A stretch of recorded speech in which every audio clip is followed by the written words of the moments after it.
On a découvert donc, la vallée secrète qui reste aujourd'hui le seul et unique site archéologique de marronnage avéré par l'archéologie.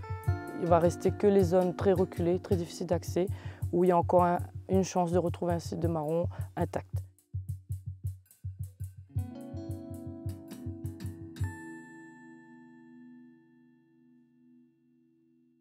Bonjour Anne-Laure Dijoux, vous êtes archéologue, pouvez-vous vous présenter et présenter votre travail? Oui, bonjour, Anne-Laure Dijoux, donc je suis docteure en archéologie de l'Université de Paris 1. Et moi j'ai centré mes recherches sur l'archéologie des Hauts, du peuplement des Hauts et du marronnage particulièrement, à La Réunion. Est-ce que vous pouvez expliquer comment travaille un archéologue? Comment vous travaillez? Oui, alors pour mes recherches, en fait, l'archéologie était à ses débuts ici, hein, donc un archéologue ne travaille pas seul, il travaille en équipe et sur autorisation de l'État. Donc il propose un projet de recherche, ça s'appelle de l'archéologie programmée. Et le but étant de répondre à une question, un questionnement qu'on se fait, notamment sur le marronnage et le peuplement des Hauts, qui avait énormément de lacunes avant qu'on débute ces recherches. Donc l'objet des recherches, ce sont vraiment des recherches pluridisciplinaires, c'est-à-dire qu'on va se baser sur les recherches de terrain, donc en faisant des fouilles ou des diagnostics archéologiques, mais également à côté tout un travail de recherche en archives, des recherches orales, voilà, tout type de sources, des recherches botaniques, tout type de sources qui peuvent nous éclairer sur le mode de vie de ces populations. La création en 2010 du service de l'archéologie à La Réunion, de la DAC, la Direction des Affaires culturelles, est assez récente. Vous êtes une archéologue spécialisée plutôt sur les sites des Hauts de l'île et du marronnage. Aujourd'hui, en 2025, qu'a-t-on appris du marronnage grâce aux recherches archéologiques? Oui, effectivement, donc grâce à la création du SRA, du service régional de l'archéologie en 2010, et surtout l'arrivée d'Édouard Jacot, donc l'ancien conservateur régional de l'archéologie, c'est lui vraiment qui a permis que la recherche se développe, parce qu'avant on était dans un cadre un peu moins réglementé, et malheureusement les projets ne pouvaient pas avancer. Donc moi j'ai commencé en 2007. Il s'agissait donc de faire un état des lieux de ce qu'on avait comme recherche à ce moment-là. Évidemment, en archéologie, il n'y avait pas grand-chose. Et mon objectif était vraiment de documenter la vie des esclaves marrons. Mais avant de pouvoir le faire, évidemment, je me suis heurtée à divers problèmes administratifs, etc. Et vraiment, ce que ma thèse a mis en lumière, c'est qu'il y a eu du grand marronnage, des vestiges de grand marronnage dans le centre de l'île surtout. On a découvert donc la vallée secrète qui reste aujourd'hui le seul et unique site archéologique de marronnage avéré par l'archéologie. Parce que par exemple le site HBC 13 qu'on a fouillé en 2013 dans le secteur du volcan, c'est un site où il y a eu du passage, c'est-à-dire que c'était des campements temporaires en abri sous roche, qui pouvaient servir autant aux marrons, qui étaient à ce moment-là donc en fuite dans ce secteur. Ils pouvaient servir également aux chasseurs de marrons et également aux braconniers, qui passaient là, eux, pour du gibier. Donc c'est vraiment la signature archéologique de moi, ce que j'ai mis en évidence, elle est la même en fait, que ce soit un marron, un chasseur de marron ou un braconnier. Ils vont s'installer là, ils vont chasser ce qu'il y a aux alentours pour pouvoir subvenir à leurs besoins, et ils vont allumer du feu, faire cuire, voilà, notamment les oiseaux marins, les pétrels de Barreau, et les cabris sauvages, etc. qu'il y avait dans le secteur. Donc c'est vraiment ce mode de vie-là dans ce genre de secteur. Dans la zone du volcan, dans la zone... quand on est sur des campements temporaires, ça va être ce genre de signature archéologique. Et à l'opposé, quand on est sur des camps un peu plus longs, comme la vallée secrète, là on est vraiment dans un habitat construit. On a des structures construites en pierre sèche pour s'abriter du vent et des conditions météo dans la vallée qui est extrêmement dangereuse d'accès. Et on a des campements plus longs où les marrons se sont installés. Ils avaient une connaissance poussée du milieu naturel parce qu'ils savaient qu'à cet endroit-là, il y avait du gibier en abondance, donc les pétrels de Barreau qui étaient juvéniles. Il suffisait de se baisser, de les ramasser dans les nids. Donc ils avaient cette connaissance et comme c'est un oiseau qui se reproduit à une période particulière de l'année, ils revenaient là chaque année. C'était vraiment un campement saisonnier qu'on a pu documenter, dans lesquels ils restaient donc plusieurs semaines. Voilà, donc ce que moi j'ai apporté à la connaissance, c'est vraiment le premier site archéologique de marronnage avéré et beaucoup d'informations sur le mode de vie, des informations tangibles qu'on n'avait pas, qu'on avait seulement par les archives écrites et l'oralité. Comment on explique qu'on ait retrouvé qu'un seul site avéré de marronnage? Alors le problème avec l'archéologie du marronnage, c'est que, alors d'une part, le marron, lui, son but c'est de fuir. C'est de fuir les chasseurs. Donc évidemment, quand il va s'installer dans un lieu, soit ça va être vraiment temporaire, donc comme je disais, dans un abri sous roche. Donc là, il n'a pas le temps d'aménager quoi que ce soit. Il va vraiment rester quelques jours, donc il va juste faire du feu. Donc nous, ce qu'on va retrouver, c'est des traces de foyer, des ossements d'oiseaux, de chèvres, etc., de petits animaux qu'il aura eu le temps de consommer. C'est vraiment ce qu'on va retrouver, ou des fragments de pipes en terre cuite, parce qu'on a des archives qui prouvent qu'il volait ça lors des razzias. Il volait des pipes en terre cuite pour fumer. Voilà, donc dans ce genre de campement, la trace est vraiment légère. Ensuite, dans les autres sites, s'il y a eu des sites de grand marronnage à des zones de basse altitude, malheureusement, ils ont disparu. Donc, par exemple, les grands îlettes qui sont très connus dans les archives, îlettes à cordes, etc., malheureusement, c'est extrêmement anthropisé.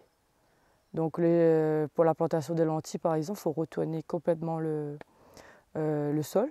Donc là, la destruction de vestiges, elle a dû se faire, hein, c'est sûr, mais depuis plusieurs décennies. Il n'y avait pas d'archéologues. Si on trouvait, je ne sais pas, une saguée ou autre d'esclaves marrons d'origine malgache, c'était souvent jeté pour ne pas s'attirer de problèmes de l'administration, etc. Si on trouvait des vestiges, pour eux, ce n'était pas forcément important. Voilà, donc il fallait vraiment un regard scientifique bien après pour qu'on comprenne l'enjeu de ces archives matérielles. Voilà, donc l'archéologie du marronnage, c'est pas simple du tout à mettre en place. Les vestiges sont très difficiles à caractériser.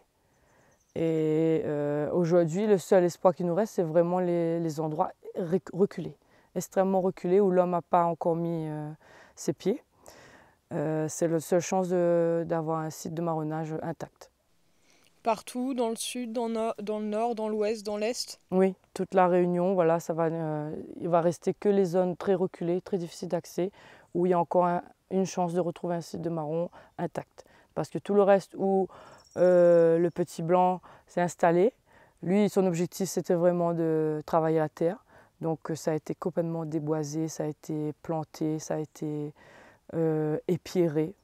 Donc voilà, même s'ils avaient un jour ou l'autre rencontré des structures séculaires par exemple, pour la nécessité de leur mise en culture, ils ont tout simplement détruit sans savoir que c'était des vestiges importants pour l'histoire. En 1999, une pierre gravée est retrouvée dans la forêt du Tapcal, à Sillaos. Personne jusqu'ici n'a pu expliquer la signification des symboles qui sont gravés dessus. Quelles sont les pistes possibles? Est-ce que ça pourrait être lié à l'histoire des marrons ou non? Alors dans ma thèse de doctorat, j'ai fait un état des lieux des connaissances qui existaient, et notamment sur la pierre gravée du Tapcal et les squelettes de l'îlette à cordes et du Tapcal. Donc au sujet de la pierre gravée du Tapcal, il faut savoir que c'était un lieu connu des habitants. Ça a toujours été connu des habitants. Donc depuis le début de l'anthropisation du secte de Sillaos par les marrons et ensuite dans la continuité par les petits blancs, ce lieu, au même titre que tous les îlets, tous les replats, ces lieux étaient vraiment connus des habitants. Mais il a fallu que, évidemment, ce soit médiatisé pour que l'intérêt se porte sur cette pierre. Et donc, alors il y a eu diverses hypothèses. Il y a eu des expéditions par l'ONF, ensuite par des associations de montagne. Donc là, malheureusement, on a eu toutes sortes diverses hypothèses. Sans recherche archéologique, on ne peut pas effectivement prouver quoi que ce soit. Moi, en 2007, j'ai fait des prospections. Donc j'ai retrouvé cette fameuse pierre gravée. Donc elle est située au bord du plateau, en fait, près des eucalyptus. vraiment sur la partie gauche de la forêt du Tapcal. Et elle est associée à des murets de pierres sèches. C'est-à-dire qu'elle n'est pas toute seule isolée dans un coin. Elle est vraiment en association avec des ruines à proximité qui indiquent un habitat récent. Et la forme elle-même du bloc, elle est convexe, à peu près 85 cm de long. Ça fait vraiment penser à la partie basse d'un moulin à maïs, comme un historien l'avait suggéré quand il a fait une visite. Ça, c'est vraiment l'hypothèse la plus plausible. On a, voilà. Certaines personnes ont émis des hypothèses d'hôtels religieux, etc. C'est pas possible de statuer là-dessus. En tout cas, la forme et l'endroit où elle se situe et les connaissances archivistiques sur ce lieu nous orientent vers vraiment un habitat de petits blancs. C'est-à-dire qu'on a des traces écrites qui confortent l'hypothèse que, voilà, en 1874 notamment, il y avait des gens qui occupaient ce plateau. C'est la seule trace écrite qu'on a. Mais c'était bien sûr, ces gens-là habitaient là avant. Mais là, c'est la seule trace écrite parce que c'était un cas d'occupation illégale du plateau du Tapcal. C'est pour ça que c'est documenté. Mais les structures qui sont associées, elles sont typiques de l'habitat des petits blancs. C'est-à-dire vous avez une structure qui sert à l'habitat et une structure annexe, souvent circulaire, qui sert soit au stockage des denrées alimentaires, soit au stockage des petits animaux qu'ils ont fait grandir. Et donc les symboles, c'est quoi? Qu'est-ce qu'on peut se percevoir sur cette pierre? Alors sur cette pierre, on a donc des traces en creux, des rainures circulaires, donc qui font vraiment penser que quelqu'un a commencé à creuser en fait pour faire un moulin à maïs. C'est vraiment caractéristique d'une forme circulaire. Au début des années 80, un crâne humain est retrouvé au Dimitil. Le crâne est envoyé dans l'Hexagone pour datation et aujourd'hui on ne sait pas ce qu'il est devenu. Même chose pour 2 squelettes retrouvés au Tapcal. Pourquoi ces restes n'ont pas été analysés? Qu'est-ce qu'ils sont devenus? Alors pour le crâne du Dimitil, moi personnellement dans toutes mes recherches, j'ai jamais entendu parler du crâne du Dimitil. J'ai pas retrouvé de traces écrites de quoi que ce soit. Donc ce qu'il faut savoir, c'est qu'à cette période-là, il y avait une correspondante du musée de l'Homme qui travaillait ici, donc à Saint-Denis, et c'était elle qui était chargée de ce genre de requête. Donc pour le Dimitil, j'ai pas retrouvé de traces, mais par contre pour le Tapcal, elle a étudié les ossements. Elle a réceptionné les ossements, elle a envoyé certains au musée de l'Homme à Paris. Certains sont revenus, certains ne sont pas revenus. Donc ce qu'il en ressort de ces recherches, c'est qu'il y avait 4 squelettes à l'origine, 2 qui ont été découverts en contrebas de l'îlette à Cordes, en contrebas de la route départementale, dans un abri sous roche. Donc elle a étudié ces ossements de manière visuelle, on va dire. Ce n'était pas une étude en profondeur. Elle a déterminé qu'il s'agissait de 2 hommes de grande stature et qui devaient être de leur vivant extrêmement musclés. Donc dans le contexte actuel où ça a été découvert, c'était fortement lié au marronnage. Parce qu'on sait par les archives qu'il y avait un village de marrons à l'îlette à Cordes à différentes époques, qu'à chaque fois qu'il a été détruit, les marrons revenaient là. Et donc dans ce contexte, c'est fortement lié aux marrons. Mais malheureusement, vu le contexte de découverte, pour nous archéologues, toute l'information scientifique a été perdue. C'est-à-dire que voilà, quand on découvre un site, le prélèvement de ce qu'on trouve, ça intervient vraiment en dernier. On va d'abord documenter l'environnement, on va prendre des mesures, on va situer, géolocaliser exactement les ossements, les objets, etc. pour comprendre comment ça s'organise. Et surtout, on va essayer de déterminer si les ossements ont été déposés là, enfin, si c'était un lieu de sépulture ou si c'était remanié, quelqu'un a redéposé là plus tard, etc. Donc malheureusement, toutes ces informations-là sont perdues. Mais quand même, vu ce qu'on a mis en évidence, c'était fortement lié au marronnage. Donc c'était en 1983, en avril 1983. Alors c'était le peloton de gendarmes de Saint-Pierre qui s'est mis à fouiller les endroits où on avait découvert des squelettes, où l'oralité a rapporté avoir découvert des squelettes.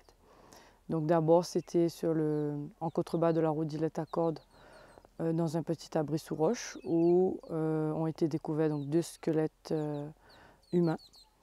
et qui ont été prélevés par ces gendarmes et ensuite envoyés au musée Léon Dierx où Madame Suzanne Greffekendig a fait les premières constatations. Et ces recherches donc, ont orienté l'appartenance de ces deux squelettes à la communauté marronne. C'est-à-dire qu'elle a pensé que les squelettes appartenaient à deux individus masculins qui étaient très grands et qui devaient être très musclés de leur vivant. Voilà. Et donc dans la continuité, ils ont également prélevé deux squelettes dans la forêt du Tabqa cette fois-ci, également sous un petit abri sous roche. Et là, c'était les recherches de la correspondante ont mis en évidence plutôt un squelette masculin et un squelette féminin. Donc ces squelettes, une partie des squelettes est toujours conservée au musée Léon Dierx. Malheureusement, une autre partie a été perdue. Peut-être qu'elle est encore au musée de l'Homme et qu'un jour elle va refaire surface. Et on a également d'autres squelettes, notamment de la région du Volcan et des Hauts-de-Saint-Paul qui sont également au musée Léon Dierx. Donc ils ont été transférés depuis 2010 grâce à la création du service régional de l'archéologie et ensuite la création du centre de conservation du mobilier. Ils ont été transférés à ce centre. Donc ils sont en possession du service de l'archéologie, régional de l'archéologie. Alors évidemment, comme ce sont des restes humains, c'est assez compliqué de les montrer. Voilà, parce qu'en plus on est sur une île où voilà, la religion c'est un petit peu délicat, hein, donc c'est difficile de montrer ces squelettes. Mais en tout cas, ils sont là, ils sont bien conservés. Malheureusement, le contexte dans lequel ils ont été mis au jour, a été fortement perturbé, donc avec des affouillements par les gendarmes, par des chasseurs de trésors, etc. Donc, malheureusement, toute l'information scientifique pour nous archéologues est perdue. Donc, par exemple, on ignore totalement si c'était le premier lieu de sépulture de ces squelettes.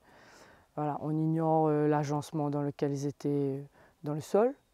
Tout ce qu'on a, c'est les ossements prélevés et quelques croquis de la correspondante.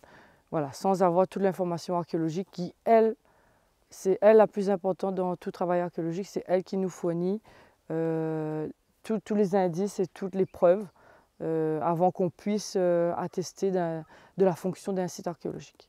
Certaines personnes pensent qu'il y a eu un peuplement de l'île avant 1663 et l'arrivée de Louis Payen, de son acolyte et des 10 malgaches.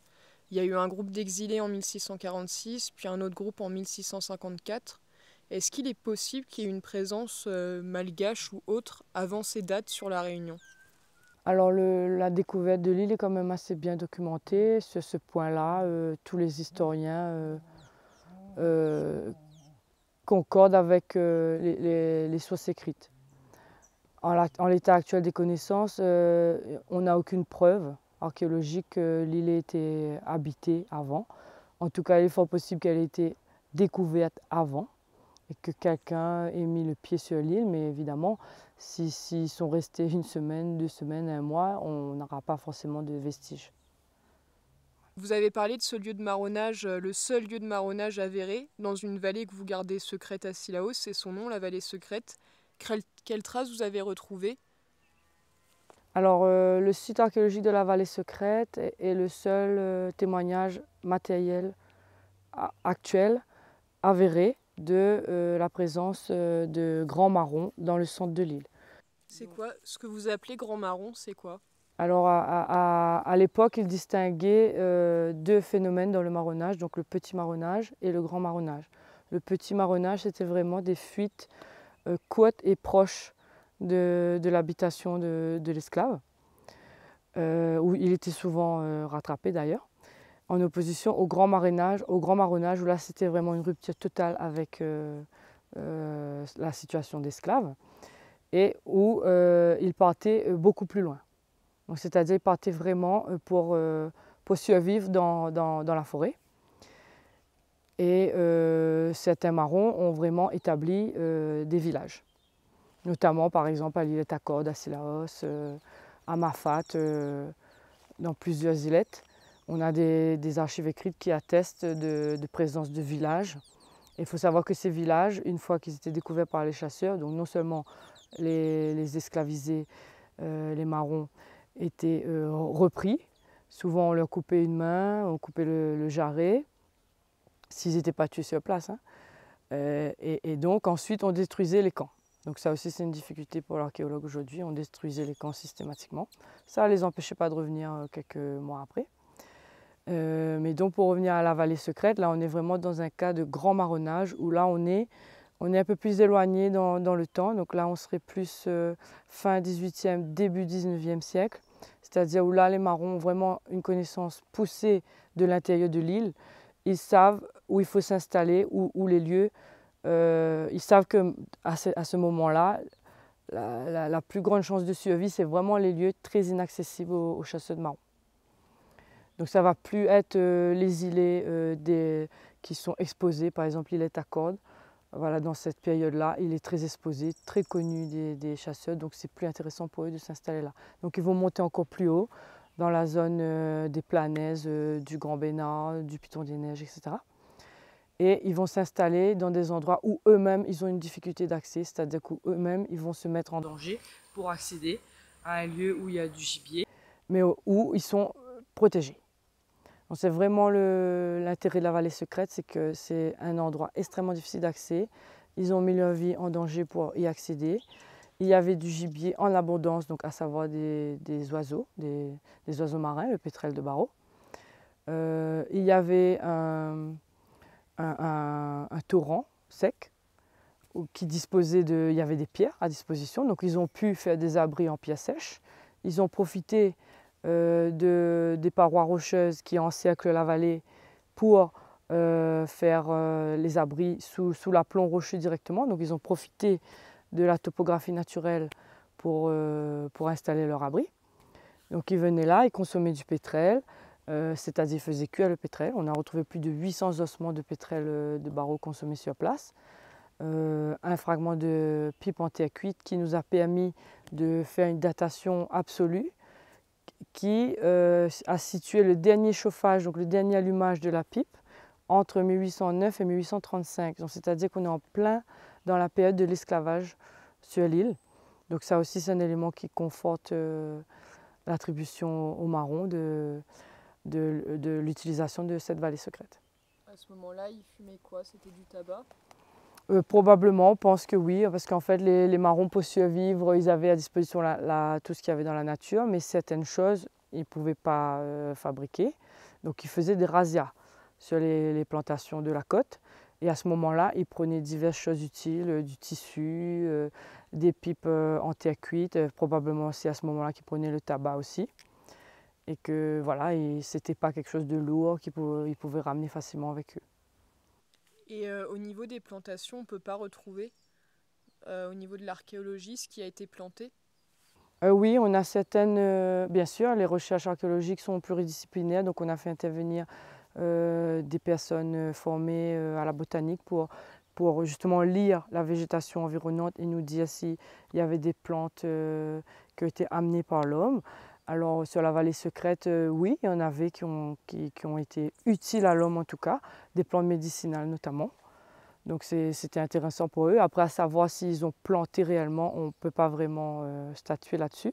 Mais en tout cas, on n'a pas de zone où il y a des plantations alignées ou quoi que ce soit. Voilà. On n'a pas vraiment de zone de plantation attitrée, quoi. On a des plantes utiles à l'homme, mais pas de traces de plantation. Voilà. C'était vraiment un campement saisonnier où ils venaient pour le pétrel de Barreau. Et comme on est à des altitudes extrêmes, il y avait aussi dans les alentours du cabri marron, etc. Donc on a retrouvé également des ossements consommés. Et est-ce que vous avez poursuivi des recherches à côté de cette vallée secrète pour découvrir peut-être le campement où il restait plus longtemps, quand c'était pas la saison des pétrels? Alors pas encore, parce que c'est vraiment une zone très complexe. C'est une zone très complexe. Aujourd'hui, on accède soit par hélicoptère, soit par encordement, donc des techniques d'escalade. Donc à cette époque-là, il faut imaginer qu'eux, ils avaient pareil, hein, des cordes, mais que peut-être qu'il y avait une trace de sentier. Pour l'instant, là, on n'a pas encore découvert comment ils accédaient exactement à cette vallée. Et le mode de vie marron, il faut vraiment s'imaginer qu'il était nomade. À cette époque-là, là, on ne pouvait plus vraiment faire des grands campements, des grands villages, parce que la zone, l'intérieur de l'île était connue des Blancs, hein, était bien connue des Blancs. Les milices étaient voilà, très à l'affût. Le mot passait, etc. Dès qu'il y avait un marron aperçu, le mot passait. Donc c'est très difficile d'avoir des villages installés à cette époque-là. Donc là, on était vraiment dans le nomadisme forcé. Donc retrouver des sites de longue durée à cette période-là, fin 18e, début 19e, ça va être un peu plus compliqué. C'est vraiment des campements temporaires. Okay. On y bougeait régulièrement pour être au plus près aussi du gibier qui était disponible. Et sur le lieu de la vallée secrète, vous ne pouvez pas estimer le nombre de marrons qui ont pu y vivre? Alors oui, on a fait une estimation, donc les structures sont assez petites. On estimait qu'en position couchée, il rentrait 3 personnes dans chaque structure. Donc comme il y en a 2, voilà, maximum 6 personnes, des adultes. Hein. En position couchée, 6 personnes maximum. Mais après, si on est assis et parce qu'on peut tout à fait voilà, se coucher à l'extérieur, pas forcément à l'intérieur des structures, peut-être une dizaine, une quinzaine de personnes. Sachant qu'il y avait une troisième structure qui est une plateforme qui n'a pas été aménagée, peut-être abandonnée. La construction n'a pas été faite, peut-être qu'ils ont dû fuir, ils n'ont pas eu le temps de faire la troisième structure. Mais voilà, la topographie en pente, assez douce, à ce niveau-là, elle peut laisser penser qu'on peut, voilà, on pouvait s'allonger à l'extérieur, on pouvait se mettre à l'abri. La recherche se poursuit dans les autres cirques. Voilà, on est surtout confronté aux vestiges des petits blancs. Les vestiges de marronnage sont difficiles à mettre en évidence, c'est extrêmement difficile. Hein. Même s'il y avait, comme je vous dis, même si voilà, on sait qu'à un endroit précis, il y a eu un campement. On revient aujourd'hui, c'est complètement urbanisé, il y a des maisons, il y a des champs, etc. labourés, donc les vestiges ont fortement disparu. Et même pour un cimetière de marrons, il y a peu de chances qu'on en retrouve un jour? Oui, il y a peu de chance. Il y a une mention dans des archives écrites qu'il y avait une grotte sépulcrale au niveau du Piton des Neiges. Alors c'est extrêmement vaste comme zone. Et évidemment, c'est une zone qui change pas mal. Il y a eu des éboulis, etc. Donc peut-être qu'un jour,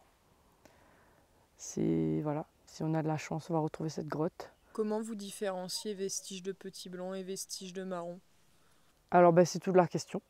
Parce qu'évidemment, dans ces zones-là, on va d'abord utiliser ce qu'il y a à disposition, notamment les pierres. Voilà, vraiment le mode de construction, c'est la pierre sèche. Donc que ce soit un marron ou un petit blanc, il va utiliser à peu près de la même façon. Après, il n'y a pas le même but. Donc par exemple, l'esclave marron, si par exemple il enterre, il enterre ses morts, il va faire les tombes d'une certaine façon, le petit blanc il ne va pas faire de la même façon. Donc ça va vraiment être dans la disposition des vestiges qu'on va pouvoir lier à une différence. Mais malheureusement, les vestiges de marronnage sont quasiment détruits aujourd'hui. Et si un petit blanc vient s'installer sur un îlette où il y avait par exemple d'autres vestiges avant, il va réutiliser. Parce que c'est déjà là, c'est plus facile que d'aller dans la ravine chercher les pierres. Elles sont déjà là. Il suffit de prendre et réaménager comme il veut pour faire un habitat, pour faire un enclos. Voilà, donc l'archéologie du marronnage est très compliquée. Mais cette thèse de royaume du marron, qui est parfois défendue par Charlotte Rabessal, pour vous en tant qu'archéologue, elle ne tient pas, quoi? Non, en tant qu'archéologue, là, à l'heure actuelle, on n'a pas de preuves. Et surtout, ce qui nous gêne fortement, c'est que c'est basé sur un roman. Donc quelqu'un qui, une centaine d'années après, se prend d'intérêt pour l'histoire du marronnage et écrit, voilà, échafaude une histoire là-dessus. Mais il se documente, hein. Il se documente sur les pratiques malgaches, etc. C'est pour ça qu'il y a un fondement. Et surtout, le deuxième fondement, c'est qu'il s'appuie sur les toponymes qui aujourd'hui sont encore conservés. Et c'est eux aujourd'hui, les toponymes Amafat, notamment Silaos, Salazi, qui nous parlent de ces marrons. Ils ont laissé donc tous ces toponymes qui avaient un intérêt pour eux, hein. Souvent un intérêt stratégique, un intérêt où il y avait du gibier, tel endroit c'était un enclos, etc. Il y avait des oiseaux là, il y avait telle rivière ici, il faut passer par ici. C'était souvent c'était, ouais, bah déjà c'était oral, hein. Il se passait cette connaissance oralement pour passer dans les cirques, pour se donner des indices où passer, où il ne faut pas passer, etc. Et donc c'est cette grande profusion de toponymes qui nous laisse aujourd'hui l'empreinte des esclaves, notamment malgaches, dans l'intérieur de l'île, avec d'autres également africains, etc., mais surtout malgaches. Et cette toponymie, elle conforte la thèse du royaume de l'intérieur. Voilà. Mais le problème majeur, c'est que les connaissances, ce qui est transmis aujourd'hui, eh ben, c'est basé sur un roman, et ça, c'est pas possible. On ne peut pas baser une connaissance historique sur un roman. En tant qu'archéologue, est-ce qu'il vous arrive, dans les coins excentrés où vous cherchez des traces de marronnage, est-ce qu'il vous arrive d'interroger les Gramounes? Est-ce que vous pensez qu'il y a des gens encore vivants aujourd'hui qui ont une histoire à transmettre? Est-ce qu'il y a encore des traces d'oralité à retrouver? Ah oui, tout à fait. Donc, il y a eu plusieurs recherches ethnographiques, ethnologiques aussi, notamment à Mafat, hein, les anciens qui ont été interrogés. Je pense aux travaux de M. Souffrin. Donc ces anciens-là ont des connaissances sur les lieux de marronnage, ou des lieux où il ne faut pas partir. Il y a des fantômes de marrons, etc. Il y a des squelettes de marrons. Donc ils ont cette connaissance, mais il y en a qui ne veulent pas transmettre la connaissance. Donc on a ce problème-là aussi. Parce qu'évidemment, hein, l'histoire a voulu que certains en ont parlé et ça a été fouillé, soit par les gendarmes, soit par des braconniers, ça a été retiré. Donc pour eux, le patrimoine réunionnais était détruit. Ils pensent à tort que les squelettes ont disparu, etc. Donc il y a un blocage. Certaines personnes ont des connaissances, mais elles ne vont pas forcément le transmettre. De peur que ce soit détruit ou de peur d'être associé à ces recherches-là, par exemple. Voilà. Mais par exemple, si on revient sur le Tapcal, les habitants en contrebas, ils sont parfaitement au courant des structures qui existent dans le Tapcal. Et c'est même eux qui, voilà, j'ai discuté avec des anciens qui me disaient que, carrément c'est leur grand-père qui habitait là-haut. Donc on voit très bien que c'est pas très ancien, qu'on est vraiment sur de l'habitat du Petit Blanc. Voilà, il y a vraiment cette connaissance encore que les aïeuls habitaient là. Et bien, comme c'était trop difficile, ils sont redescendus plus bas. Les conditions de vie étaient trop dures, donc ils sont redescendus. Et aujourd'hui, est-ce qu'il y a une volonté politique pour vous aider à faire vos recherches? En tout cas, vous n'êtes pas entravé, vous avez le soutien du département, de la région? Oui, alors en archéologie, c'est surtout l'État qui intervient. Voilà, tous les services régionaux de l'archéologie sont là pour mettre en place des programmes de recherche, que ce soit en programmé ou en préventif. Donc après, il suffit que l'origine des recherches, c'est vraiment les archéologues qui ont un questionnement, un projet. Et ensuite, le service régional de l'archéologie aide à mettre en place donc, les expéditions, etc. Il y a des subventions de l'État et tout.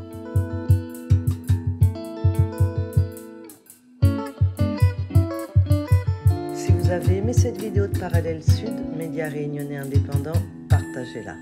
Et si vous voulez soutenir la liberté de la presse, faites un don sur notre site parallèlesud.com. L'info est un droit, mais elle a un prix.